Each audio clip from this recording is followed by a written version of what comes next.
হযরত আবু হুরায়রা রাদিয়াল্লাহু তাআলা আনহু থেকে বর্ণিত, রাসূলুল্লাহ সাল্লাল্লাহু আলাইহি ওয়াসাল্লাম বলেন, জাহান্নামীদের দুই ব্যক্তি খুবই হইচই ও শোরগোল শুরু করবে। আল্লাহ তাআলা তাদেরকে জাহান্নাম থেকে বের করে আনার হুকুম দেবেন। অতঃপর তিনি তাদেরকে জিজ্ঞেস করবেন, তোমরা এত হইচই করছো কেন? তারা বলবে, মালিক, আমরা হইচই করছি এই জন্য যে আপনি যেন আমাদের প্রতি দয়া করেন, আপনি যেন আমাদেরকে জাহান্নাম থেকে মুক্ত করেন, এই জন্য আমরা এত হইচই শোরগোল করতেছি গো মালিক। আল্লাহ তাআলা বলবেন, তোমাদের প্রতি আমার দয়া ও করুণা হচ্ছে,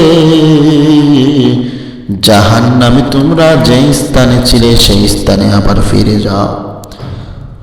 অনন্তর তাদের একজন নিজেকে জাহান্নামের সেই স্থানে সমর্পণ করবে। আল্লাহ তাআলা তার জন্য জাহান্নামের আগুন শীতল করে দেবেন। আর দ্বিতীয় ব্যক্তি দাঁড়িয়ে থাকবে, নিজেকে জাহান্নামে নিক্ষেপ করবে না। আল্লাহ তাআলা তাকে জিজ্ঞেস করবেন, তুমি কেন নিজেকে জাহান্নামে নিক্ষেপ করলে না? সে বলবে, ইয়া পরওয়ারদিগার মালিক, আমি আশা করি আপনি আমাকে জাহান্নাম থেকে বের করিয়ে এনেছেন, তখন পুনরায় সেখানে ফেরত পাঠাবেন না, পুনরায় জাহান্নামে আমাকে দিবেন না। এই আশা নিয়ে আমি এইখানে দাঁড়িয়ে আছি। আল্লাহ তাআলা বলবেন, যাও, তোমার মনের আশাও পূরণ করা হলো।